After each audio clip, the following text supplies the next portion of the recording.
Are you waking up at 3 in the morning or some other time in the middle of the night right now? Are there things that are eating at your gut, things that you're suffering with alone? Do you have deep fears about things? Do you have shame over some of the things that you've done and the way things are in your life right now and in your business? Hi, I'm Bill Gallagher, scaling coach, host of the Scaling Up Business podcast.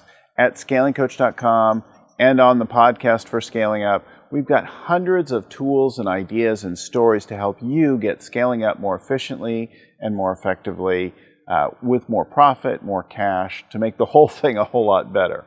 In addition to all the free tools, we've got low-cost options for coaching to help you learn and get started coaching you and your team in the best practices for scaling up effectively.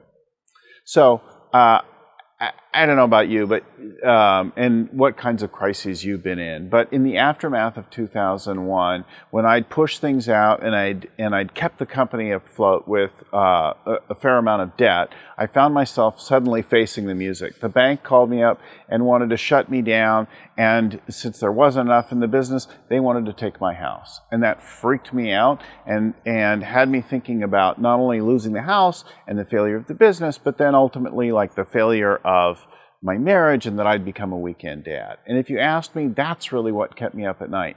Except I wasn't telling any of those things to my team at the time. And although my wife was well aware of it, I wasn't talking with her about how I was feeling, what I was thinking. Mostly I was trying to navigate this impending collapse and then figure out how to get to the other side with as little pain as possible. But I shifted it all and realized that what inspired me to do was to really fight and produce some kind of breakthrough, but I just couldn't think of it on my own. So I went to the team and I said, listen guys, here's what's going on. I was brutally honest with them. I told them the brutal truth. Here's what I'm dealing with. Here's what I'm afraid of. I don't have any answers. I don't have a plan. Now that sounds like terrible leadership, except I left them with this thing. I'm not going to quit.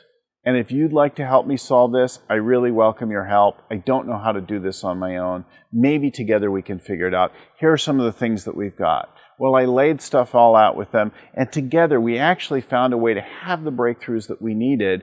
And a year later, not only had we solved the problem with the bank and redesigned our business, but we had more than doubled the company in that time and put ourselves back on a healthy place, right?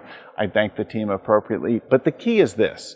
Telling the brutal truth, dealing with what's really there and not coddling your people or hiding things from your people or suffering alone in whatever it is. So whatever the emotional thing is and the fear and all that you've got going on, it's great to find the courage and the strength to get out there and to actually confront it all together.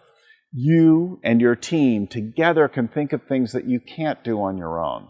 And the brutal truth, the really being honest with things, is the beginning of that. Hope this is helpful. Like I said, hundreds of stories and ideas like this at scalingcoach.com. Go find them there, or wherever you find your videos and podcasts, iTunes, Stitcher, YouTube, etc. We'll talk to you again real soon.